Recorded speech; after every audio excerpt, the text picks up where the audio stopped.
Good morning to all. Welcome to my channel Gundimeda vlogs. ఈరోజు తమిళనాడు మాజీ ముఖ్యమంత్రి ప్రముఖ నటులు అయిన ఎంజీఆర్ గారి గురించి తెలుసుకుందామండి.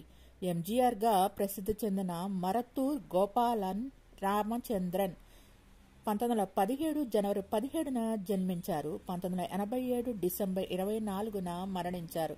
తమిళనాడు రాజకీయ నాయకులు, తమిళ చలనచిత్ర నటులు, నిర్మాత, దర్శకులు, దాత, సమాజ సేవకుడు. 1977 నుంచి 1987 మధ్యకాలంలో 10 ఏళ్ల పాటు తమిళనాడు ముఖ్యమంత్రిగా పనిచేశారు. వీరు దాత, సమాజ సేవకులు కూడా. 1988లో ఎన్టీఆర్ కు భారతదేశపు అత్యున్నత పౌర గౌరవమైన భారతరత్న మరణానంతరం లభించింది.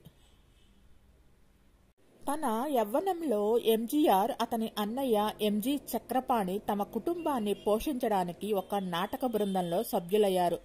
గాంధేయ ఆదర్శాల ప్రభావంతో ఎంజీఆర్ భారత జాతీయ కాంగ్రెస్ లో చేరారు.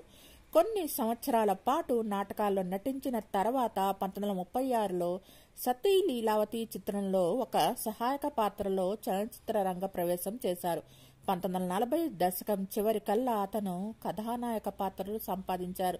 తర్వాత 30 ఏళ్ల పాటు తమిళ చిత్ర పరిశ్రమలో అగ్ర కథానాయకుడిగా ఆధిపత్యం సంపాదించారు.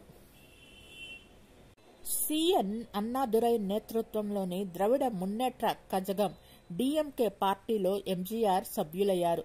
నటుడిగా తనకున్న అపారమైన ప్రజాదరణను భారీ రాజకీయ బలం పెంపొందించడానికి గాను ఉపయోగించారు. తద్వారా డిఎంకేలో తన స్థానాన్ని వేగంగా పెంచుకుంటూ వెళ్లారు. అన్నాదురై మరణించాక పార్టీ నాయకత్వం చేపట్టిన తన ఒకప్పటి స్నేహితుడు కరుణానిధితో ఎంజీఆర్ కు రాజకీయ విరోధం ఏర్పడింది. 1972లో అన్నాదురై మరణించిన 3 ఏళ్లకు డిఎంకేను విడిచిపెట్టి తన సొంత పార్టీ ఆల్ ఇండియా అన్నా ద్రవిడ మున్నేట్ర కళగం ఏఐఏడిఎంకే పార్టీను ఏర్పాటు చేశారు. 5 సంవత్సరాల తర్వాత 1977 తమిళనాడు శాసనసభ ఎన్నికలలో ఎంజీఆర్ తన నేతృత్వంలోని ఏఐఏడిఎంకే కూటమిని విజయం వైపుకు నడిపించారు. అలా అతను తమిళనాడు రాష్ట్ర ముఖ్యమంత్రి కావడంతో భారతదేశంలో మొట్టమొదట ముఖ్యమంత్రి పదవి సాధించిన సినీ నటుడిగా చరిత్ర సృష్టించారు.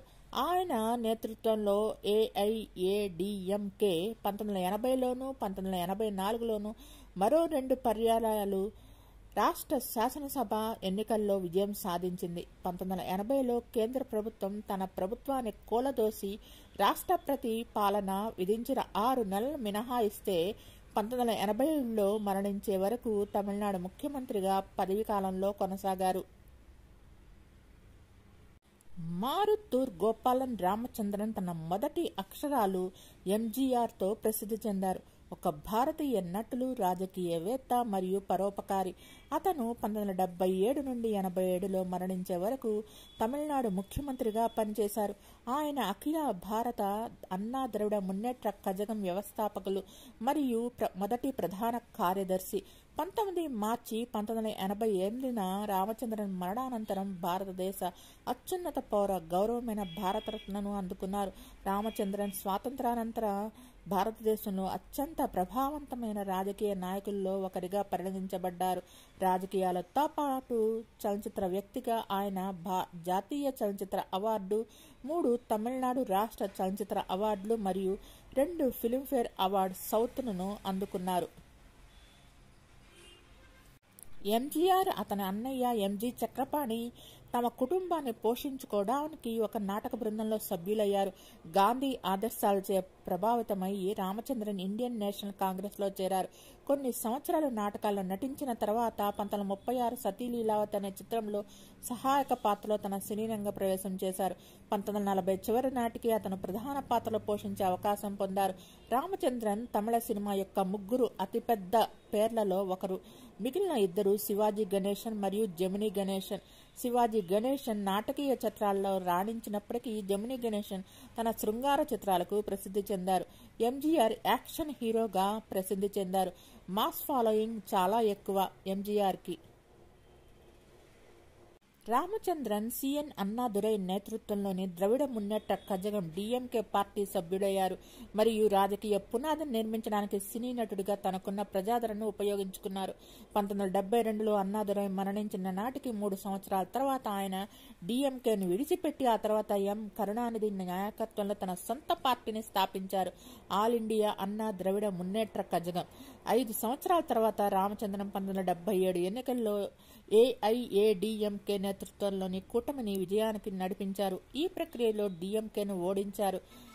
ఆయన తమిళనాడు ముఖ్యమంత్రి అయ్యారు. భారతదేశంలో ముఖ్యమంత్రి అయిన మొదటి సినీ నటుడు. 1980లో 4 నెలల పాటు కొనసాగిన విరామం మినహా కేంద్ర ప్రభుత్వం ఆయన ప్రభుత్వాన్ని పడగొట్టినప్పుడు ఆయన 1987లో మరణించే వరకు ముఖ్యమంత్రిగా కొనసాగారు.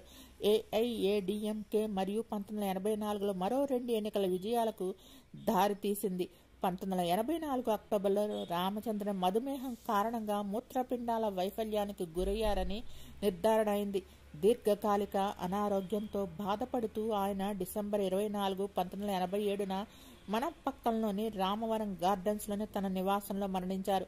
ఆయన ఆత్మకథ నాన్ ఏన్ పిరంతేన్, నేను ఎందుకు పుట్టాను అనే బుక్కు 2003లో ప్రచురించబడింది. మరుత్తూర్ గోపాలన్ రామచంద్రన్ బ్రిటిష్ సిలోన్, శ్రీలంకలోని కాండి జిల్లాలోని నవాలాపిటియాలో మలయాళీ కుటుంబంలో ఆధునిక భారత రాష్ట్రమైన కేరళలోని పాలక్కాడ్ నుండి మేలక్కత్ గోపాలన్ మీనన్ మరియు మరుత్తూరు సత్యభామ దంపతులకు జన్మించారు. అతని తల్లిదండ్రులు పాలక్కాడ్ జిల్లాకు చెందిన నాయర్లు. ఎంజీఆర్ కూడా తమిళ కొంగు వెల్లల్లార్ వంశానికి చెందినవారని, వారి పూర్వీకులు శతాబ్దాల క్రితం కేరళలో స్థిరపడ్డారని, వారు నాయర్లుగా మారారని పేర్కొన్నారు. రామచంద్రన్కు 2.5 సంవత్సరాల వయసులో గోపాలన్ మీనన్ మరణించారు. అతని తండ్రి మరణించిన వెంటనే అతని సోదరి కూడా అనారోగ్యంతో మరణించింది.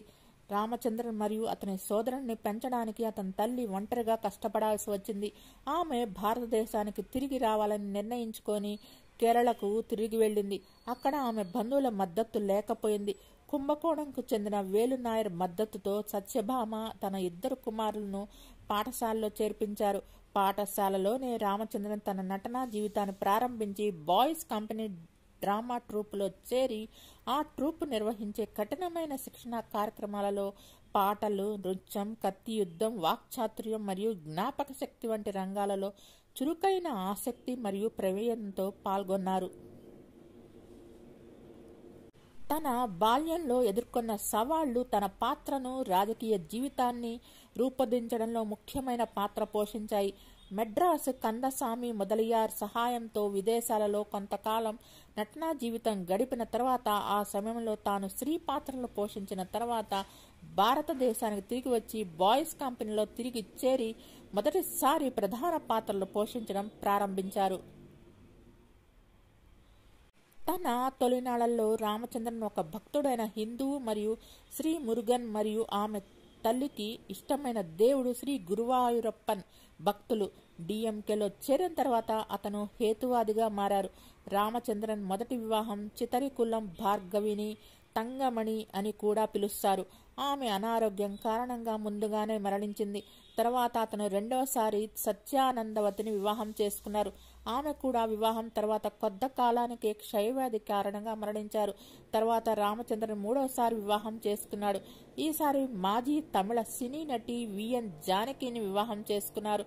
ఆమె ఒకప్పుడు అతని ప్రముఖ మహిళ మరియు తమిళనాడు భవిష్యత్తు ముఖ్యమంత్రిగా కూడా చేశారు. రామచంద్రన్కు ఏ వివాహాల నుండి జీవ సంబంధమైన పిల్లలు లేరు. ఎంజీఆర్ 1936లో అమెరికాలో జన్మించిన చిత్ర దర్శకుడు ఎల్లిస్ ఆర్ డంగన్ దర్శకత్వం వహించిన సతీ లీలావతి చిత్రం ద్వారా సినీ రంగ ప్రవేశం చేశారు. సాధారణంగా ప్రేమ కథ లేదా యాక్షన్ చిత్రాల్లో నటించే ఎంజీఆర్ 1950లో ఎం కరుణానిధి రాసిన చిత్రంతో తన కెరీర్ని ప్రారంభించారు. త్వరలోనే 1954లో విడుదలైన మలైక్కై కల్లన్ చిత్రంతో ఆయన ప్రజాదరణ పొందారు. తమిళ చిత్ర పరిశ్రమలో మొట్టమొదటిది పూర్తి నిడివి గల గేవా కలర్ చిత్రం 1955లో విడుదలైన ఆలీబావుం 40 తిరుదర్గలం చిత్రంతో ఆయన హీరోగా నటించారు. 1972లో విడుదలైన రిక్షాకారన్ చిత్రానికి ఉత్తమ నటుడిగా జాతీయ చలనచిత్ర అవార్డును అందుకున్నారు. 1973లో ఆయన తీసిన బ్లాక్ బస్టర్ ఉలగం సుత్రం వాలిబన్ ఆయన సినిమాల గత బాక్సాఫీస్ రికార్డులను బద్దలు కొట్టింది. ఆ రోజుల్లో విదేశాల్లో చిత్రీకరించబడిన కొన్ని చిత్రాల్లో ఇది ఒకటి. సింగపూర్, మలేషియా, థాయిలాండ్, హాంకాంగ్ మరియు జపాన్లో దీనిని చిత్రీకరించారు. 1987లో ఆయన చివరి చిత్రం ఉల్లగం సుతి పారుతో ఆయన నట జీవితం ముగిసింది. ఆయనకు మూత్రపిండాల వైఫల్యం ఉన్నట్టు నిర్ధారణ అయినప్పటికీ ఆయన ఆ చిత్రంలో నటించారు. సినీ రంగంతో సంబంధం ఉన్న ఎవరినైనా పదవీ విరమణ అనే ప్రశ్నే లేదని రామచంద్రన్ పేర్కొన్నారు. తమిళ రంగస్థల నాటక రంగానికి మార్గదర్శకుడు కాళీ ఎన్ రత్నం మరియు కెపి కేశవన్ రామచంద్రన్ నటనా జీవితంలో ఆయనకు మార్గదర్శకులు మరియు గురువులు. రామచంద్రన్ 1953 వరకు కాంగ్రెస్ పార్టీలో సభ్యుడిగా ఉన్నారు మరియు ఆయన ఖాదీ ధరించేవారు. 1953లో రామచంద్రన్ ద్రవిడ మున్నేట్ర కజగం డిఎంకే లేదా ద్రవిడ ప్రోగ్రెసివ్ ఫెడరేషన్లో చేరారు. వ్యవస్థాపకుడు మరియు సిఎన్ అన్నాదురై ఆకర్షితులయ్యారు. ఆయన తమిళ మరియు ద్రవిడ జాతీయవాది మరియు డిఎంకేలో ప్రముఖ సభ్యులయ్యారు. తమిళనాడు ముంచెత్తుతున్న ద్రవిడ ఉద్యమానికి ఆయన మరింత గ్లామర్ను జోడించారు. రామచంద్రన్ 1962లో రాష్ట్ర శాసనసభ మండలి సభ్యులయ్యారు. 50 సంవత్సరాల వయసులో ఆయన మొదటిసారి 1967లో తమిళనాడు శాసనసభకు ఎన్నికయ్యారు. తన గురువు అన్నాదరే మరణం తర్వాత 1969లో ముత్తువేల్ కరుణానిధి ముఖ్యమంత్రి అయిన తర్వాత రామచంద్రన్ డిఎంకే కోశాధికారి అయ్యారు. నటుడు మరియు రాజకీయ నాయకుడు అయిన ఎంఆర్ రాధా మరియు ఎంజీఆర్ కలిసి 25 చిత్రాల్లో పనిచేశారు.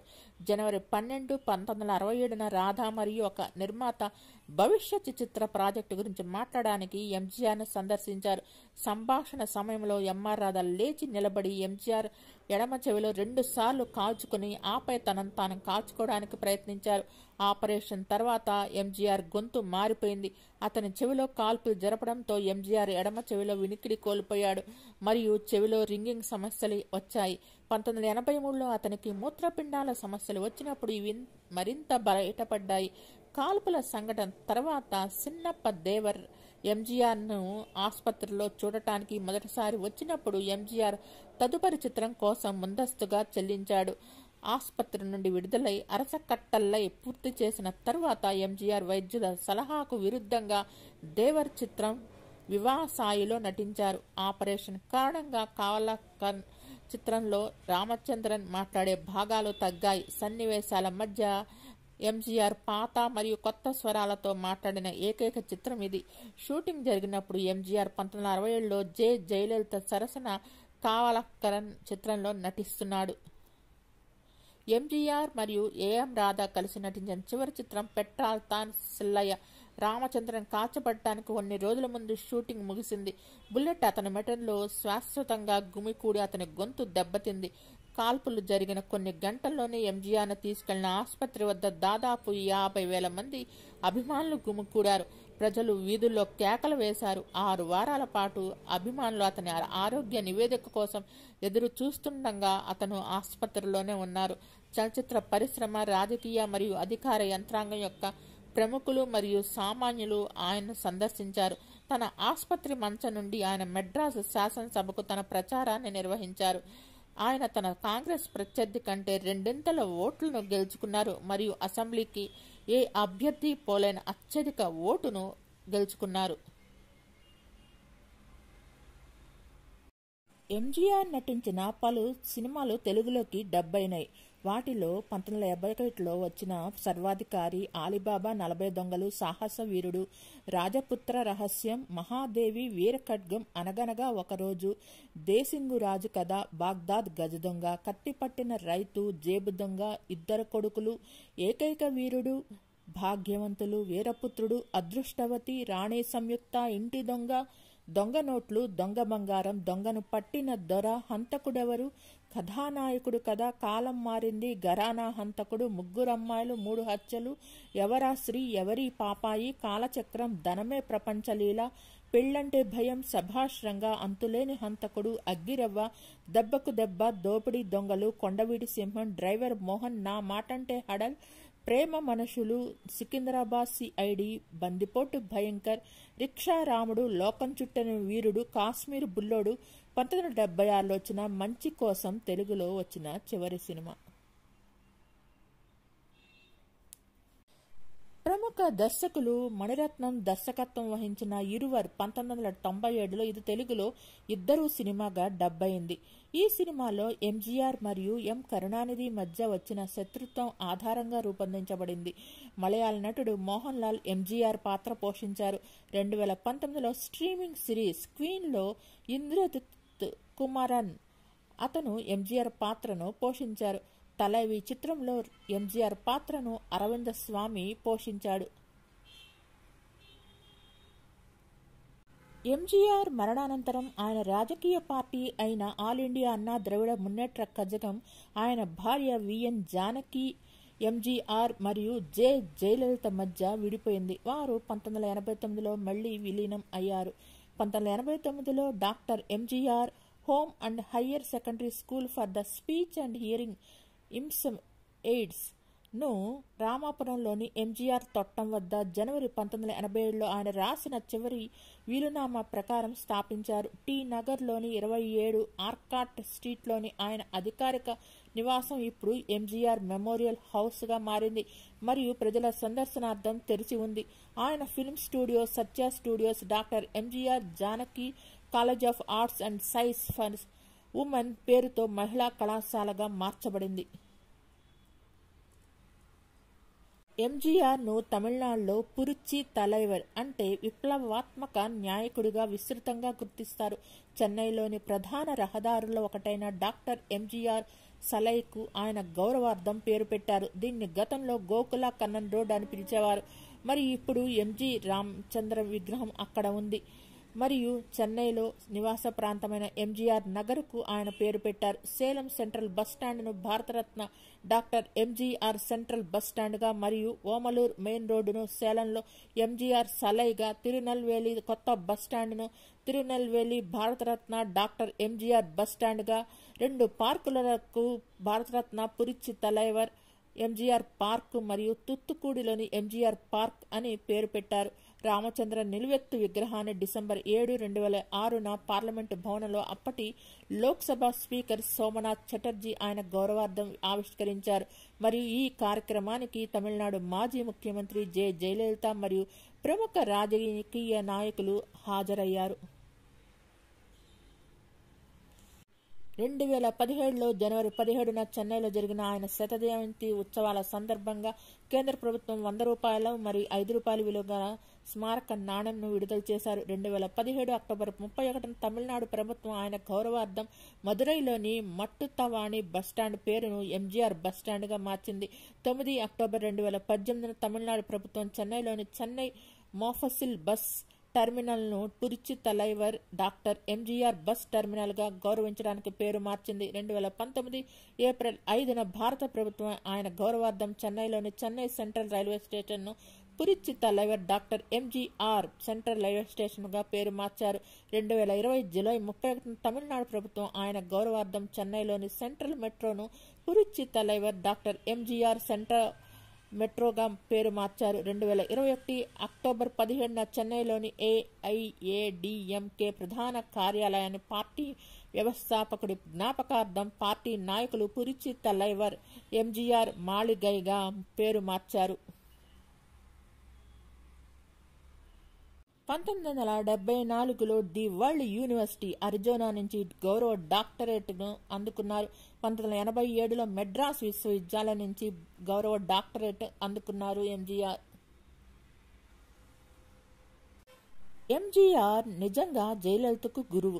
తెరపైన ఈ జంట దక్షిణాది బాక్సాఫీస్ వద్ద 28 విజయాలకు అందించడమే కాకుండా తెర వెలుపల కూడా గొప్ప సంబంధాన్ని కొనసాగించారు.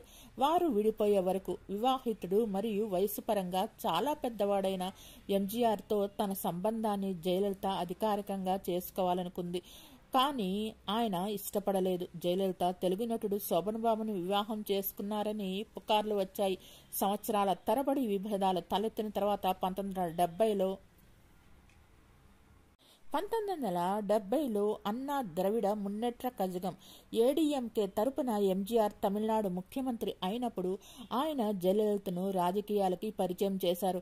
వాస్తవానికి తన ప్రధాన ప్రత్యర్థి అయిన ఎం కరుణానిధిని ఎదుర్కోవాలని ఆయన ఆమెను సంప్రదించారు. కానీ అన్నాడీఎంకే పార్టీ కార్యకర్తలు జయలలిత ఎంజీఆర్ల మధ్య విభేదాలు సృష్టించారని, తమ కంటే వేగంగా ఎదుగుతుందని భావించి వారిని ముఖ్యమంత్రి పదవికి వారసురాలుగా నామినేట్ చేయాలని జయలలిత కోరినట్టు తెలుపుతారు. రాజకీయ శత్రుత్వం కారణంగా వారు ఒకరినొకరు చూసుకు ప్రత్యక్ష జయలలిత ఎంజీఆర్ ప్రేమ కథ ముగిసింది. సిమి అగర్వాల్తో టెలివిజన్ షోకి ఇచ్చిన ఇంటర్వ్యూలో జయలలిత తనకు ఎంజీఆర్తో సంబంధం లేదు, నిజానికి రాజకీయాల్లో ఎంజీఆర్ దాన్ని సజావుగా చేసుకోలేదని ఆమె అన్నారు. ఆమె తనకు తానుగా మార్గం సుగమం చేసుకుని నిచ్చెన పైకి ఎదిగారు. ఆ విభేదం శాశ్వతంగా ఉంది. ఎంజీఆర్ చికిత్స కోసం అమెరికాకు వెళ్లినప్పుడు జయలలితకు ఆ విషయం తెలియదని మనోరమ నివేదించింది. ఎంజీఆర్ అనారోగ్యంతో ఆసుపత్రిలో ఉన్నప్పుడు జయలలితను కలవటానికి కూడా అనుమతి కోరుతూ ప్రధానమంత్రికి లేఖ రాసినప్పటికీ ఆమెను కలవటానికి అనుమతించలేదు. ఆ విధంగా జయలలిత మరియు ఎంజీఆర్ మధ్య చెప్పబడిన ప్రేమ వ్యవహారం ముగిసింది. మీకు ఈ వీడియో నచ్చినట్టయితే లైక్ చేయండి, కామెంట్ చేయండి. Thank you all. Please subscribe and support my channel Gundemeda vlogs. Thanks to each and every subscriber for supporting my channel. Good morning to all. Welcome to my channel Gundemeda vlogs. ఈరోజు నడిగర్ తిలకం శివాజీ గణేశన్ గారి గురించి తెలుసుకుందామండి. సుప్రసిద్ధ దక్షిణ భారత సినీ నటులు. వీరు అక్టోబర్ 1, 1928 సంవత్సరంలో దక్షిణ ఆర్కాట్ జిల్లా విల్లుపురంలో స్వాతంత్ర సమరయోధులు అయిన చిన్నయ్య మండ్రాయర్, రాజామణి అమ్మయ్యార్ దంపతులకు జన్మించారు. వీరు జన్మించిన సమయంలోనే మహాత్మా గాంధీ పిలుపుతో తెల్లదొరలపై సమరం జరిగిన నేరానికి చిన్నయ్యకు 1 ఏడాది కఠిన కారాగార శిక్ష విధించారు. నిర్మాత మరియు రాజకీయ నాయకుడు కూడా. శివాజీ గణేశన్ గారి అసలు పేరు చిన్నయ్య పిళ్ళై గణేశన్. చిన్నతనంలోనే గణేశన్కు కట్టబ్రహ్మన్న వీధి నాటకం జీవిత గమనాన్ని నిర్దేశించింది. బ్రిటిష్ వారి నిషేధానికి భయపడి ఆ నాటకాన్ని కంబళతాన్ కూత్తు అనే పేరుతో ప్రదర్శించేవారు. శివాజీ బడి ఎగ్గొట్టి ఎక్కడ ఆ నాటకం వేస్తే అక్కడికి వెళ్లి చూసేవారు. ఆ నాటకంలోని డైలాగులను కంఠస్థం చేశారు. దాని మూలంగా ఉత్తేజం పొందిన తాను కూడా నటుడిగా ఉన్నత శిఖరాలు చేరాలని లక్ష్యమైంది. నాటకాల మీద ఆసక్తిని గమనించిన తల్లి రాజామణి 10 సంవత్సరాల శివాజీని శ్రీ బాలగాన సభ అనే నాటకాల కంపెనీలో చేర్చింది. బాలగాన సభ నిర్వాహకులు పొన్నుస్వామి పిళ్ళై తన తొలి గురువు అని శివాజీ గర్వంగా చెప్పుకునేవారు. అయితే కొంతకాలం చిన్న చిన్న వేషాలు వేసేవారు. అయితే శివాజీకి హీరో కన్నా హీరోయిన్ వేషం రామాయణంలో సీత రూపంలో వచ్చింది. ఆడ వేషమైన అందమైన హావభావాలతో నాటకంలోని సీత పాత్రను ఆవలీలగా పోషించి ప్రేక్షకుల మెప్పు పొందారు. శివాజీ నేషనల్ పిక్చర్స్ వారి పరాశక్తి ద్వారా చిత్రరంగం ప్రవేశం చేశారు. చిత్ర నిర్మాణం సమయంలో ఎన్నో ఇబ్బందులను ఎదుర్కొని చివరికి ద్రావిడ మున్నేట్ర కజగం వ్యవస్థాపకులైన మాజీ తమిళనాడు ముఖ్యమంత్రి కీర్తిశేషులు అన్నాదురై అండతో సినిమా పూర్తి చేసి మహానటుడిగా ఎదిగారు. శివాజీ ఎక్కువగా కథాబలం ఉన్న చిత్రాల్లో మహానటుల మధ్య నటించి నటనలో వారితో పోటీ పడేవారు. తనకంటే ఒక ప్రత్యేకత కోసం తప్పించేవారు. అవార్డుల కంటే ప్రజలు గుర్తింపే నటుడికి ముఖ్యమైనదని ఎప్పుడూ చెప్తుండేవారు. చలనచిత్ర రంగంలో 300కు పైగా చిత్రాల్లో నటించిన శివాజీ గణేశన్ తెలుగు ప్రేక్షకులు ఆదరిస్తూ వస్తున్నారు. ఉమ్మడి మెడ్రాస్ రాష్ట్రంగా ఉన్నప్పుడు శివాజీ నటించిన చిత్రాలు ఆంధ్రాలో కూడా విడుదలయ్యేవి.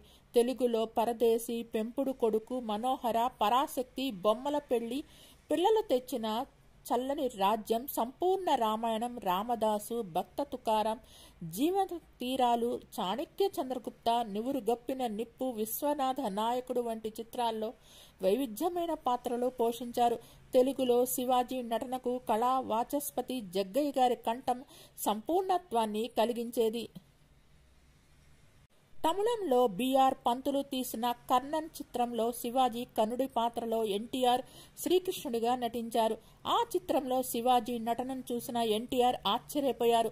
తర్వాత కాలంలో ఎన్టీఆర్ స్వీయ దర్శకత్వంలో రామకృష్ణ సినీ స్టూడియోస్ బ్యానర్ పై నిర్మించిన చాణక్య చంద్రగుప్త చిత్రంలో శివాజీని అలెగ్జాండర్ గా నటింపచేశారు. ప్రముఖ నిర్మాత డి రామానాయుడు గారు ప్రేమ్ నగర్ చిత్రాన్ని తమిళంలో శివాజీని హీరోగా పెట్టి వసంత మాళిగై పేరుతో రీమేక్ చేసి తమిళ చిత్రరంగంలో సంచలనం సృష్టించారు. దాసరి నారాయణరావు గారు కూడా శివాజీ నటన అంటే చెప్పలేని అభిమానం మూలంగా విశ్వనాథ నాయకులు చిత్రంలో చారిత్రక చిత్రంలో ఆయన నటింపచేశారు. భారత చలనచిత్రంలో ఎంతో ఎదిగిన ఒదిగి ఉండే వినమ్రత శివాజీ గణేశంలో కనిపిస్తుంది. పాత తరం నటుల నుండి ఈ తరం కథానాయకుల వరకు అందరితో శివాజీ నటించిన వారే. ఇతని నీడలో సేద తీరిన వారే. 1952 నుంచి 99 దాకా సుమారు 50 ఏళ్ల సినీ కెరీర్ వీరిది. నడిగర్ తిలకం అని ప్రేమగా పిలుస్తారు. విల్లుపురం చిన్నయ్య మున్రాయర్ గణేశమూర్తి పూర్తి పేరు. తన రంగస్థల పేరుతో శివాజీ గణేశన్ ఒక భారతీయ నటుడు మరియు చిత్ర నిర్మాత. 20వ శతాబ్దం చివరి భాగంలో ఆయన ప్రధానంగా తమిళ సినిమాల్లో ఉన్నారు.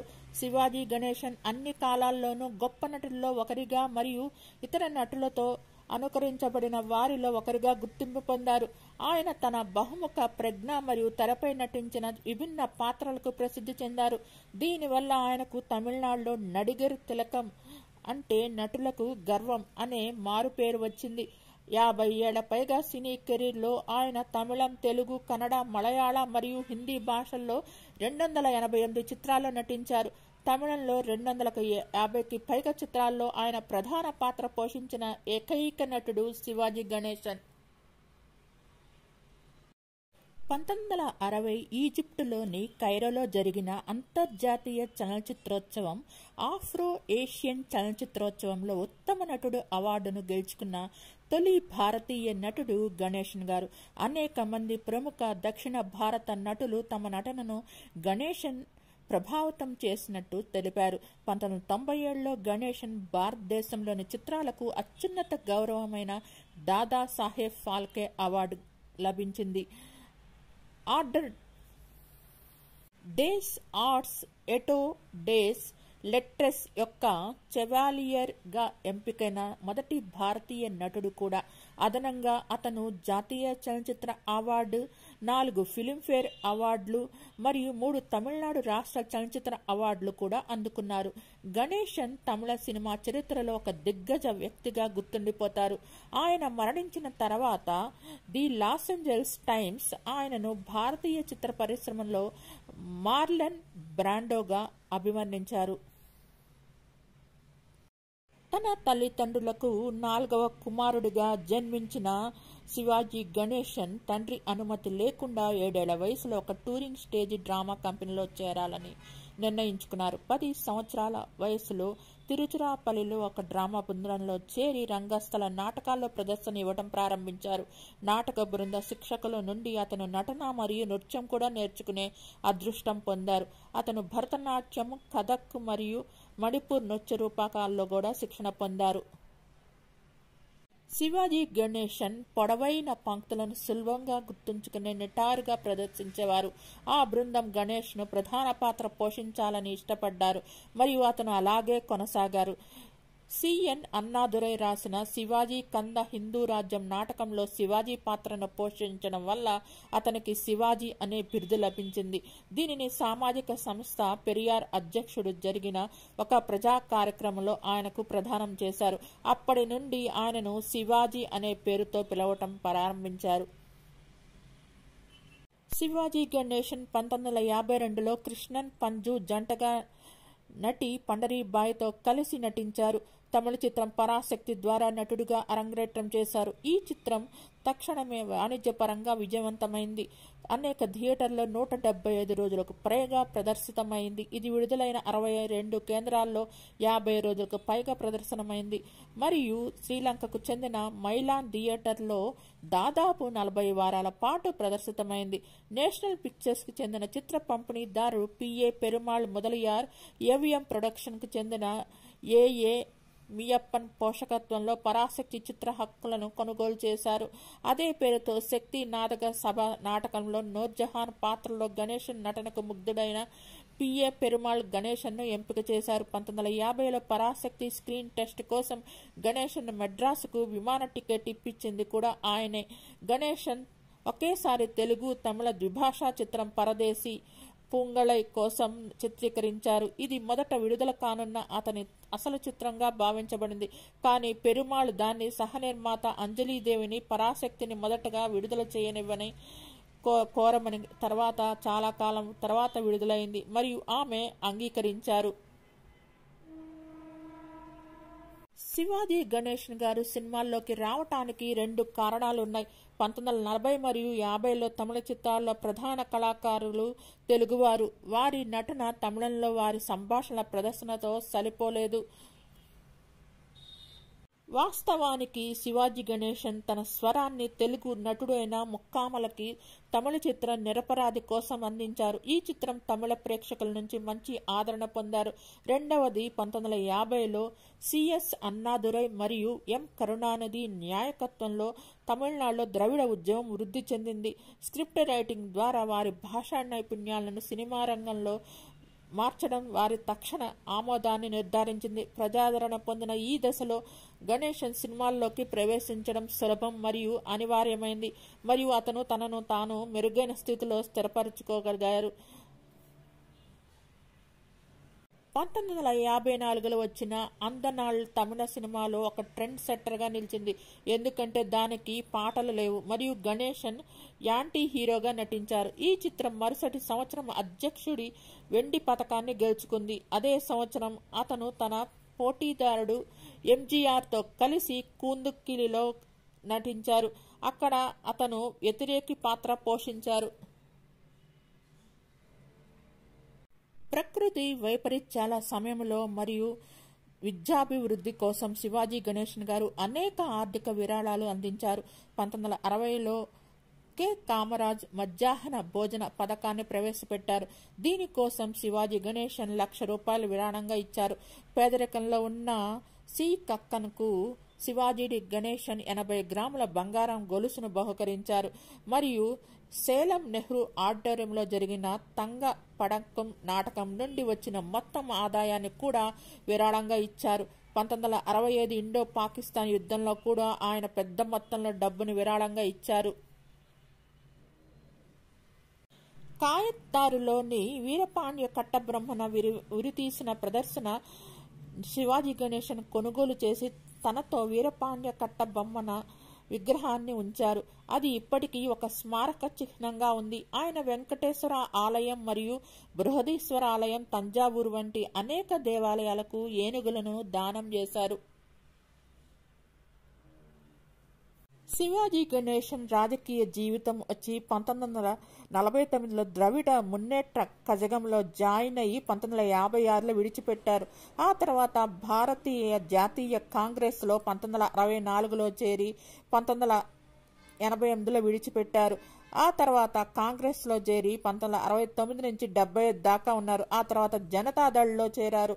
1989లో చేరి 1993 దాకా జనతాదళ్లో కొనసాగారు. శివాజీ గణేశన్ గారు అందుకున్న అవార్డులు వచ్చి 1962లో కలైమామణి అవార్డు, 1966లో పద్మశ్రీ అవార్డు, 1984లో పద్మభూషణ్ అవార్డు, 1986లో గౌరవ డాక్టరేట్, 1995లో చెవాలియర్ అవార్డు, 1996లో దాదా సాహెబ్ ఫాల్కే అవార్డు, 1999లో ఎన్టీఆర్ జాతీయ అవార్డు అందుకున్నారు. శివాజీ గణేశన్ వారి కుటుంబంలో 4వ కుమారుడు. ఆయనకు 3 సోదరులు మరియు 1 సోదరి ఉన్నారు. గణేశన్ 1 మే 1942లో కమలను వివాహం చేసుకున్నారు మరియు వీరికి 4 పిల్లలు ఉన్నారు. ఆయన చిన్న కుమారుడు ప్రముఖ తమిళ నటుడు. గణేశన్ 1950 చివరిలో ఒక చలనచిత్ర నిర్మాణ సంస్థను స్థాపించారు. దీన్ని ఇప్పుడు శివాజీ ప్రొడక్షన్ అని పిలుస్తారు. దీనిని ఇప్పుడు ఆయన పెద్ద కుమారుడైన రామ్ కుమార్ నిర్మిస్తున్నారు. ఆయనకు 2 కుమార్తెలు, శాంతి మరియు తెన్మోణి. ఆయన మనవలలో 2 విక్రమ్ ప్రభు మరియు దుష్యంత్ రామ్ కుమార్ సినిమాల్లో నటిస్తున్నారు. రామ్ కుమార్ కుమారుడు దుష్యంత్ రామ్ కుమార్ జూనియర్ శివాజీ రంగస్థల పేరును కలిగి ఉన్నారు. ఇంకా ప్రభు కుమారుడు విక్రమ్ ప్రభు 2012లో విమర్శకుల ప్రశంసలు పొందిన చిత్రం కుంకీలో సినిమాతో అరంగేట్రం చేశారు. గణేశన్ జూలై 1, 2001న చెన్నైలోని అపోలో ఆసుపత్రిలో చేరారు. దాదాపు 10 సంవత్సరాలుగా గుండె జబ్బుతో బాధపడుతున్నారు. 73వ పుట్టినరోజు కేవలం 3 నెలల ముందుగా 2001 జూలై 21న సాయంత్రం 7:45 72 సంవత్సరాల వయసులో మరణించారు. దానికోసం ఆయన ప్రత్యేక ప్రణాళికలు చేసుకున్నారు. శివాజీ గణేశన్ వారసత్వాన్ని స్మరించుకునేందుకు పరాశక్తి ముత్తల్ పడయప్ప పరాయ అనే డాక్యుమెంటరీని రూపొందించారు. ఆయనకు ప్రభుత్వ లాంఛనాలతో అంత్యక్రియలు జరిగాయి. మరుసటి రోజు ఆయన అంత్యక్రియలను సన్ టీవీలో ప్రత్యక్ష ప్రసారం చేశారు మరియు భారత చలనచిత్ర పరిశ్రమ నుండి దక్షిణాది నుండి ప్రేక్షకులు, రాజకీయ నాయకులు మరియు ప్రముఖులు చిత్రాలను ప్రదర్శించారు. ఆయన పెద్ద కుమారుడు రామ్ కుమార్ గణేష్ చెన్నైలోని బీసెంట్ నగర్ శ్మశాన వాటికలో అతని అంత్యక్రియలు జరిగాయి. శివాజీ గణేశన్ను గౌరవించేందుకు తమిళనాడులోని చెన్నైలో కామరాజన్ రోడ్లో గణేశన్ విగ్రహాన్ని నిర్మించారు మరియు 2006లో అప్పటి తమిళనాడు ముఖ్యమంత్రి కరుణానిధి దాన్ని ఆవిష్కరించారు. 2017లో చెన్నైలో 28 మిలియన్ల వ్యయంతో నిర్మించబడిన స్మారక చిహ్నాన్ని వరకు దక్షిణ పొరుగు ప్రాంతమైన అడయార్లో ఉన్న తమిళ శైలి నిర్మాణ శైలిలో నిర్మించబడింది. గోపురాలతో అలంకరించబడింది మరియు 2006లో మెరీనా బీచ్లో గతంలో నిర్మించిన నటుడి విగ్రహాన్ని కలిగి ఉంది. 1980 తర్వాత శివాజీ ప్రధాన పాత్రలో తక్కువగా కనిపించారు. ఆయన సహాయక పాత్రలను సానుకూల స్పందన లభించింది. 1993లో తేవర్ మగన్ చిత్రంలో ఆయనకు ప్రత్యేక జాతీయ అవార్డుల జ్యూరీ అవార్డు లభించింది. యాదృచ్ఛికంగా శివాజీ ఆ అవార్డును తిరస్కరించారు. వివిధ సామాజిక వర్గాల నుండి 9 మంది పూర్తి భిన్నమైన వ్యక్తులు మరియు సంబంధిత శరీర భాష, నడక, గొంతు, ముఖ కవళికలు మొదలైనవి నవరాత్రిలో నటించారు. 9 రకాల పాత్రలు పోషించి చరిత్ర సృష్టించారు. 2021 అక్టోబర్ 1న గూగుల్ భారతీయ హోమ్ పేజ్ను గణేశన్ 93వ జయంతిని గూగుల్ డూడుల్తో జరుపుకుంది. శివాజీ గణేశన్ గారి పలు చిత్రాలు మన తెలుగులో కూడా డబ్ అయినాయి. మన తెలుగులో కూడా కొన్ని సినిమాల్లో నటించారు శివాజీ గణేశన్. మీరు ఆ సినిమాలు చూడాలనుకుంటే యూట్యూబ్లో లభ్యమవుతాయి, చూడొచ్చు. మీకు ఈ వీడియో నచ్చినట్లయితే లైక్ చేయండి, కామెంట్ చేయండి. Thank you all. Please subscribe and support my channel Gundemeda vlogs. Thanks to each and every subscriber for supporting my channel. Good morning to all. Welcome to my channel Gundemeda vlogs. ఈరోజు ప్రముఖ నటులు జెమినీ గణేశన్ గారి గురించి తెలుసుకుందామండి. రామస్వామి గణేశన్ అసలు పేరు 17 నవంబర్ 1920లో జన్మించారు. 22 మార్చి 2005లో మరణించారు. తన రంగస్థల నామం జెమినీ గణేశన్ గా ప్రసిద్ధి చెందిన ఒక భారతీయ సినీ నటులు. ప్రధానంగా తమిళ సినిమాల్లో పనిచేశారు. చిత్రాల్లో తన రొమాంటిక్ పాత్రల కోసం ఆయనను కాదల్ మన్నన్, ప్రేమరాజు అని పిలుస్తారు. గణేశన్ తమిళ సినిమా యొక్క 3 అతిపెద్ద పేర్లలో ఒకరు. మిగిలిన 2 ఎంజీఆర్ మరియు శివాజీ గణేశన్. శివాజీ గణేశన్ నాటకీయ చిత్రాలను రాణించగా ఎంజీఆర్ యాక్షన్ హీరోగా ప్రసిద్ధి చెందగా జెమినీ గణేశన్ రొమాంటిక్ పాత్రలకు ప్రసిద్ధి చెందారు. 1971లో పద్మశ్రీ అవార్డు గ్రహీత. అతను కలైమామణి, ఎంజీఆర్ బంగారు పథకం మరియు స్క్రీన్ లైఫ్ టైమ్ అచీవ్మెంట్ అవార్డుతో సహా అనేక ఇతర అవార్డులను కూడా అందుకున్నారు. అప్పట్లో చిత్ర పరిశ్రమలోకి ప్రవేశించిన అతి కొద్ది మంది కళాశాల గ్రాడ్యుయేట్లలో జెమినీ ఒకరు. జెమినీ గణేశన్ 1947లో మిస్ మాలినితో అరంగేట్రం చేశాడు. కానీ 1952లో తాయ్ ఉల్లం చిత్రంలో విలన్ పాత్ర పోషించిన తర్వాత మాత్రమే గుర్తింపు లభించింది. మనం పోలం మాంగళ్యం 1953లో ప్రధాన పాత్ర పోషించిన తర్వాత అతను చివరకు స్టార్ హోదాను పొందారు. అయితే శివాజీ గణేశన్ లేదా ఎంజీఆర్ లాగా కాకుండా జమినీ గణేశన్ రంగస్థల ప్రదర్శనకారుడు కాదు. అతను రాజకీయాల్లో ఎప్పుడూ పాల్గొనలేదు. 50 ఏళ్లకు పైగా విస్తరించిన అతని సుదీర్ఘ సినీ జీవితంలో గణేశన్ 200 కంటే ఎక్కువ చిత్రాల్లో నటించారు. ఏం రాజా మరియు పిబి శ్రీనివాస్ వంటి వారు విజయవంతమైన నేపథ్య గాయకులు తెరపై అతని నటనకు మెరుగుపరిచారు. అతని ప్రసిద్ధ సినీ జీవితం ఉన్నప్పటికీ గణేశన్ వ్యక్తిగత జీవితం, ముఖ్యంగా ప్రముఖ భారతీయ మహానటి సావిత్రితో సహా అనేక మంది మహిళలతో అతనికి వివాహాలు తరచుగా విమర్శకులు గురయ్యాయి. అతని సినీ నటి రేఖతో సహా 8 మంది పిల్లలు ఉన్నారు. జమినీ గణేశన్ 1920లో రామస్వామి గణేశన్ అనే పేరుతో తమిళం మాట్లాడే బ్రాహ్మణ కుటుంబంలో రామస్వామి మరియు గంగమ్మాళ్ దంపతులకు జన్మించారు. గణేశన్ తాత నారాయణస్వామి పుదుక్కొట్టైలోని మహారాజా కళాశాలకు ప్రిన్సిపల్. తర్వాత జీవితంలో తన మొదటి భార్యను కోల్పోయిన తర్వాత నారాయణస్వామి దేవదాసి అమ్మాయి చంద్రమ్మతో నివసించారు. ఆమె ఒక ఆలయంలో సంగీత కళాకారిణి మరియు నర్తకిగా పనిచేశారు. చంద్రమ్మతో నారాయణస్వామికి పుట్టిన పిల్లలో ముఖ్యమైన వారు ముత్తులక్ష్మి మరియు జమినీ గణేశన్ తండ్రి రామస్వామి. గణేశన్ 6వ తరగతిలో ఉన్నప్పుడు అతని తాత చనిపోయారు. ఆ తర్వాత కొద్ది కాలానికి అతని తండ్రి కూడా మరణించారు. ఇంతలో ముత్తులక్ష్మి, ఇప్పుడు ముత్తులక్ష్మి రెడ్డిగా పిలుస్తారు, బాగా చదువుకొని వైద్యురాలైంది. ఆమె ధనవంతురాలు మరియు విద్యావంతురాలు మరియు ఆమె తల్లి పూర్వీకులు అనుసరించిన జీవనశైలిని పూర్తిగా ఛేదించారు. తద్వారా ఆమె దేవదాసి వ్యవస్థను నిర్మూలించడానికి ఉద్దేశించిన సామాజిక సంస్కరణ ఉద్యమానికి నాయకురాలుగా మారారు. దేవదాసి నిర్మూలన చట్టాన్ని పార్లమెంట్లో ఆమోదించడంలో ఆమె కీలక పాత్ర పోషించారు.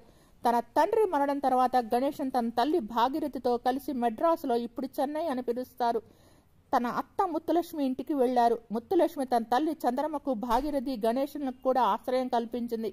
కానీ ఆమె తన నిరుపేద బంధువులను చాలా నిర్లక్ష్యంగా మరియు అవమానకరంగా చూసింది మరియు వారు నాచిగడిసిన నేపథ్యం కారణంగా ఆమె వారిని చూసి సిగ్గుపడింది. ఆమె 2 వితంతు మహిళలపై చాలా అవమానాలు చేసింది మరియు ఇంటికి వచ్చే అతిథులకు కూడా వారు ముఖాలను చూపించకుండా చూసుకుంది. పరిస్థితితో అసంతృప్తి చెందిన చంద్రమ్మ, భాగీరథి పుదుక్కొట్టైకి తిరిగి వచ్చారు. అయితే గణేశన్ అతని అత్త వద్ద వదిలి వెళ్లారు. తద్వారా అతను విద్యావంతుడు మరియు గౌరవనీయమైన వ్యక్తిగా ఎదగలిగారు. ముత్తులక్ష్మి రామకృష్ణుని అభిమాని కావడంతో ఆమె గణేశన్ను రామకృష్ణ మిషన్ హోంలో చేర్పించాలని నిర్ణయించుకున్నారు. అక్కడ ఉన్నప్పుడు అతనికి యోగా మరియు భాషలు నేర్పించారు మరియు భగవద్గీతను చదివించారు. అయితే పుదుక్కొట్టైలో ఉన్న తన తల్లి నుండి విడిపోవడాన్ని అతను భరించలేకపోయారు. కాబట్టి అతను తన స్వస్థలానికి తిరిగి వచ్చి అక్కడే ఉన్న ఒక ఉన్నత పాఠశాలలో చదువుకున్నారు. తర్వాత అతను అదే ప్రదేశంలో ఉన్న మహారాజా కళాశాలలో చేరారు. అయితే అతను చెన్నైలోని మెడ్రాస్ క్రిస్టియన్ కాలేజీ నుంచి గ్రాడ్యుయేషన్ పూర్తి చేశారు. గణేశన్ కళ డాక్టర్ కావాలనేది. 1940లో ఏప్రిల్లో అతను టిఆర్ అలమేలును చూడటానికి తిరుచునాపల్లి, ఇప్పుడు తిరుచురాపల్లికి వెళ్లారు. అలమేలు తండ్రి తన కుమార్తెకు వివాహం చేయాలని ప్రతిపాదించారు మరియు గ్రాడ్యుయేషన్ తర్వాత అతనికి మెడికల్ సీట్ ఇప్పిస్తానని హామీ ఇచ్చారు. గణేశన్ వెంటనే అంగీకరించి జూన్ 1940లో అలమేలును వివాహం చేసుకున్నారు. అలిమేలు వివాహం అయిన తర్వాత 1 నెలలోనే తన తండ్రి మరియు అక్కను కోల్పోయింది. డాక్టర్ కావాలనే గణేశన్ కలలు చెదిరిపోయాయి. తన కుటుంబాన్ని పోషించే ఏకైక వ్యక్తి అతనే కాబట్టి వెంటనే ఉద్యోగం వెతుక్కోవడం తప్ప అతనికి వేరే మార్గం లేదు. అతనికి ఇండియన్ ఎయిర్ ఫోర్స్ నుండి ఇంటర్వ్యూ వచ్చింది. అలమేలు కోరికలకు విరుద్ధంగా గణేశన్ ఢిల్లీ వెళ్లాడు. అక్కడ అతను తన మేనమామ నారాయణస్వామిని కలిశారు. అతను ఉపాధ్యాయుడిగా మారమని సలహా ఇచ్చారు. చివరికి గణేశన్ మద్రాస్ క్రిస్టియన్ కాలేజీలో కెమిస్ట్రీ విభాగంలో లెక్చరర్గా పనిచేశారు. తర్వాత 1947లో అతను జెమినీ స్టూడియోలో ప్రొడక్షన్ ఎగ్జిక్యూటివ్గా పనిపొందాడు. అక్కడ నుండి జెమినీ అనే బిరుదు అతని పేరుకు ముందుకు చేర్చబడింది. అతను స్టూడియో యొక్క కాస్టింగ్ విభాగం నుండి సినిమాల్లోకి అడుగుపెట్టారు. 1947లో మిస్ మాలిని అనే వ్యంగ్య చిత్రంతో కాస్టింగ్ విభాగం నుండి గణేశన్ తన సినీ రంగ ప్రవేశం చేశారు. ఇందులో ఒక చిన్న పాత్ర పోషించారు. ఆర్కే నారాయణ్ కథ ఆధారంగా మరియు అతని కాబోయే మిస్సెస్ పుష్పవలితో కలిసి నటించిన ఈ చిత్రం బాక్సాఫీస్ వద్ద విఫలమైంది. ఎందుకంటే ఇది కాలానికి ముందే పరిగణించబడింది కానీ మేధావులచే బాగా స్వీకరించబడింది. ఆ చిత్రం యొక్క ఏ ముద్రణ కూడా మనుగడలో లేదని తెలుస్తోంది. ఇది కోల్పోయిన చిత్రంగా మారింది. దీని తర్వాత చక్రధారి వచ్చింది. దీనిలో అతను హిందూ దేవుడు కృష్ణుడిగా మరొక చిన్న పాత్రను పోషించాడు. ఈ చిత్రం బాక్సాఫీస్ వద్ద విజయం సాధించింది కానీ అతని నటన గుర్తింపబడలేదు. 1953లో తాయ్ ఉల్లం చిత్రంలో ప్రతికూల పాత్ర పోషించిన తర్వాత ప్రజలు అతని నటుడిగా గమనించలేదు. మరుసటి సంవత్సరం ఆయన జెమినీ స్టూడియోస్ చిత్రం మాండ్రు పెళ్లగైల్ సహాయక పాత్రలో కనిపించారు. అది విజయవంతం కాలేదు. ఆ తర్వాత అతను మనం పోల మాంగళ్యం మొదటిసారి హీరోగా ఎంపికయ్యారు. ఆయన ద్విపాత్రాభినయం చేసిన ఈ చిత్రం ఆయన కాబోయే భార్య మహానటి సావిత్రితో జతకట్టి ఆయన జీవితంలో ఒక మైలురాయిగా నిలిచింది. అప్పటి నుండి ఆయన తమిళ సినిమాలో యాక్షన్ కంటే ప్రేమకు ప్రాధాన్యత ఇచ్చే చిత్రాల్లో తనకంటూ ఒక ప్రత్యేకమైన స్థానాన్ని ఏర్పరచుకున్నారు. దాదాపు 50 ఏళ్ల సినీ కెరీర్ గణేశన్ వివిధ రకాల పాత్రలను పోషించారు. మాయాబజార్లోని అభిమన్యు నుండి కప్పలొట్టియ తమిళంలోని ప్రతిఘటన పోరాట యోధుడు మాధస్వామి వరకు పెన్నెన్ పెరుమై వరకు ఆయన బాగా మలచబడిన మానవుడిగా రూపాంతరం చెందుతున్న ఒక ధైర్యవంతమైన మూర్ఖుడిగా నటించారు. గణేశన్ కలతూరు కన్నమ్మలో కూడా నటించారు. ఇది తరువాత తమిళ సినిమాలో ప్రముఖ నటుల్లో ఒకరిగా మారిన కమల్ హాసన్కు తొలి చిత్రం కూడా. ఈ చిత్రం 1961లో 3వ ఉత్తమ చలనచిత్రంగా మెరిట్ సర్టిఫికేట్ను గెలుచుకుంది. గణేశన్ శివాజీ గణేశన్తో కలిసి వీరపాండ్య కట్టబొమ్మనలో కూడా నటించారు. ఈ చిత్రం 1960లో ఆఫ్రో ఏషియన్ ఫిలిం ఫెస్టివల్కు ఎంపికైంది. ఇది 1960లో జెమినీ గణేశన్ కళ్యాణ పరిస్థితితో పాటు జాతీయ చలనచిత్ర అవార్డుకు కూడా నామినేట్ చేయబడింది. కానీ 2 బాగా పిరువైన చిత్రంలో ఓడిపోయాయి. రూరిటానియన్ ప్రేమ కథ చిత్రం, వంజికోట్టై వాలిబన్లో అధిక బడ్జెట్ చిత్రం మరియు చాలా హైప్ కారణంగా పెద్ద వాణిజ్య విజయాన్ని సాధించింది. చారిత్రక కల్పనా చిత్రం పార్థిబన్ కనవలో ఉత్తమ చలనచిత్రంగా రాష్ట్రపతి వెండి పథకాన్ని అందుకున్నారు. కానీ వాణిజ్యపరంగా విఫలమైంది. 1958లో ఎంజీఆర్ తన 2వ దర్శకత్వ వెంచర్ పొన్నియిన్ సెల్వన్ కోసం బుక్ చేసుకున్నారు. కల్కి కృష్ణమూర్తి యొక్క పొన్నియిన్ సెల్వన్ యొక్క మొదటి స్క్రీన్ అనుసరణలో ఒకటి. ఈ చిత్రంలో వైజయంతిమాల, సావిత్రి, పద్మిని, సరోజాదేవి, ఎంఎన్ రాజం మరియు నగేషులతో కూడిన భారీ సమిష్టి తారాగణం ఉంది. చిత్రంలో అతనికి ఆరల్మల్లి వర్మన్ పాత్ర ఇవ్వబడింది. ఏది ఏమైనప్పటికీ 1958 మధ్యలో తెలియని కారణాల వల్ల ఈ చిత్రం నిలిపివేయబడింది. గణేశన్ 1961లో నిర్మించిన తేనెలవు చిత్రం జమ్మూ కాశ్మీర్లో విస్తృతంగా చిత్రీకరించబడిన మొదటి తమిళ చిత్రం మరియు బాక్సాఫీస్ వద్ద పెద్ద విజయాన్ని సాధించింది. అతను ప్రత్యర్థి నటుడు ఎంజీఆర్తో కలిసి మొగరాశిలో నటించాడు. ఇది వారి ఏకైక చిత్రం. గణేశన్ సావిత్రితో కలిసి నటించిన కొంచెం సలంగైలో భారతదేశం వెలుపల వివిధ దేశాల్లో విడుదలైంది. 22 భాషలకు పైగా ఉపశీర్షికలతో మరియు ఇది పోలాండ్లో డబ్బింగ్ వర్షన్లో విడుదలైన మొదటి తమిళ చిత్రం కూడా. గణేశన్ నాన్ అవన్ ఇల్లైలో నటించాడు మరియు నిర్మించాడు. దీనిలో అతను శ్రీలోలుడిగా నటించాడు. కె బాలచంద్ర దర్శకత్వం వహించిన ఈ చిత్రం గణేశన్ నటనకు విమర్శకుల ప్రశంసలు అందుకుంది. కానీ గణేశన్ ప్రకారం ఈ చిత్రం వాణిజ్యపరంగా విజయవంతం కాలేదు. అతను ఇతర ప్రసిద్ధ రచనల్లో మిస్సియమ్మ, స్కూల్ మాస్టర్, కనవనే కంకణం దైవం, మేండన్ స్వర్గం, శాంతి నిలయం, వాంగై పడగు, కర్భగం, రాము, తామరై నెంజం మరియు పున్నగై ఉన్నాయి. అంజలిదేవి, పుష్పవల్లి, పద్మిని, వైజయంతిమాల, మహానటి సావిత్రి, దేవిక, విజయకుమారి, సరోజాదేవి, రాజశ్రీ, కాంచన, జయంతి, కేఆర్ విజయ, భారతి మరియు జయలలిత వంటి అనేక మంది ప్రముఖ నటీమణులతో జెమినీ గణేశన్ జతకట్టారు. జెమినీ గణేశన్ కొన్ని హిందీ చిత్రాల్లో కూడా నటించారు. వాటిలో ఎక్కువ భాగమైన తమిళ చిత్రాల రీమేక్లు. ఆయన సొంత తమిళ చిత్రం కనవనే కంకణం దైవం యొక్క హిందీ వెర్షన్ అయిన దేవతలో ప్రధాన పాత్ర పోషించారు.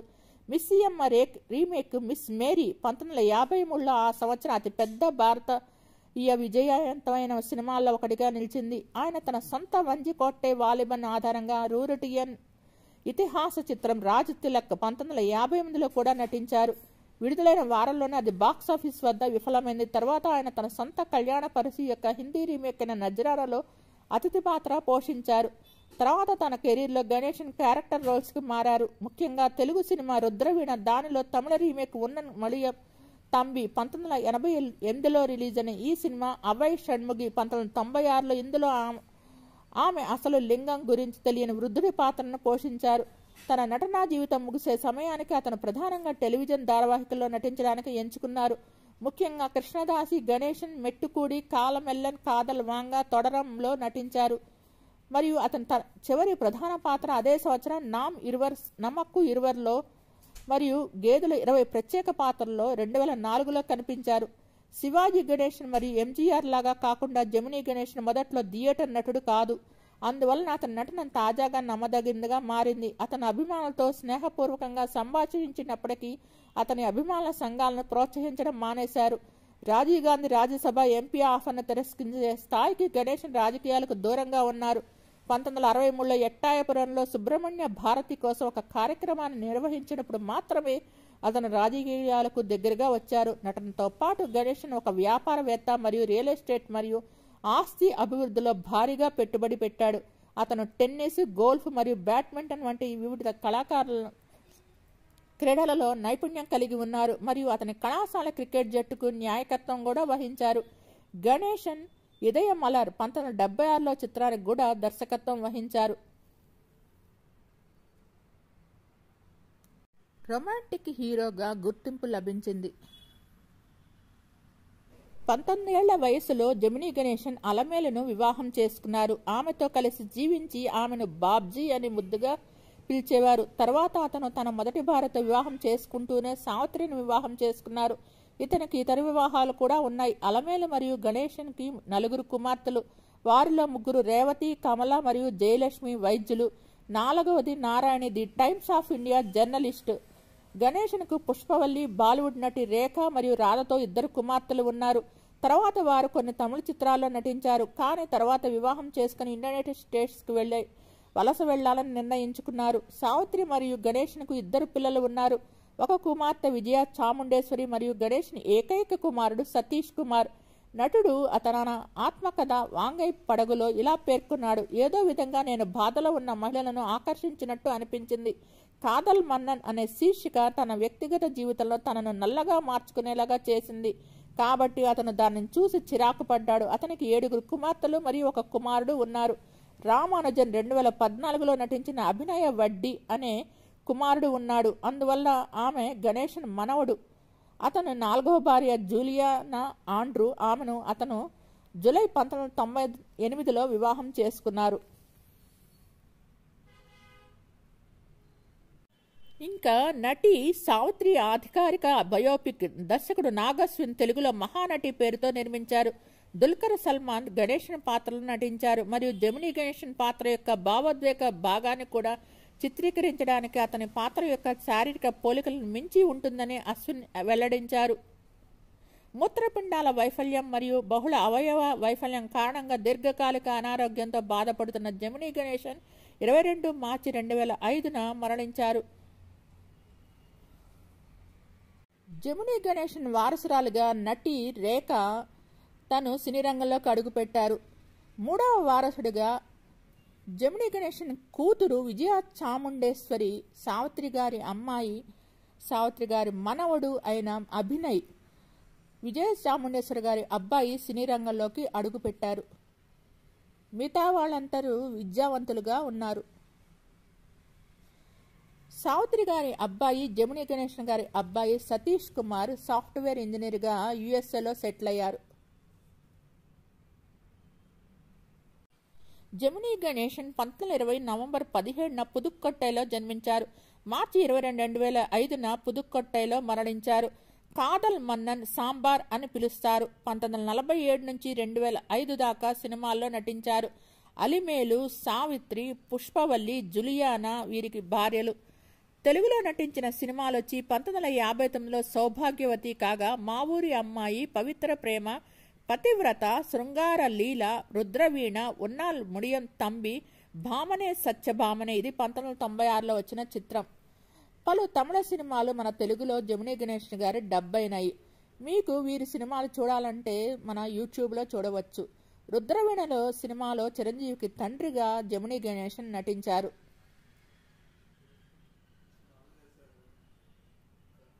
తమిళ, తెలుగు, హిందీ సినిమాల్లో నటించారు. 4 పెళ్లిళ్లు చేసుకున్నారు. మొదటి భార్య అలిమేలు, 2వ భార్య నటీమణి పుష్పవల్లి, నటి రేఖ తల్లి, 3వ భార్య నటి సావిత్రి. తన 79వ ఏట సెక్రటరీ జూలియానాని 4వ వివాహం చేసుకున్నారు. వీరి వివాహం 1 సంవత్సరంలోనే విడిపోయారు. 22 మార్చి 2005న దీర్ఘకాల అనారోగ్య సమస్య వల్ల మరణించారు. మీకు ఈ వీడియో నచ్చినట్లయితే లైక్ చేయండి, కామెంట్ చేయండి. Thank you all. Please subscribe and support my channel గుండెమడ vlogs. Thanks to all.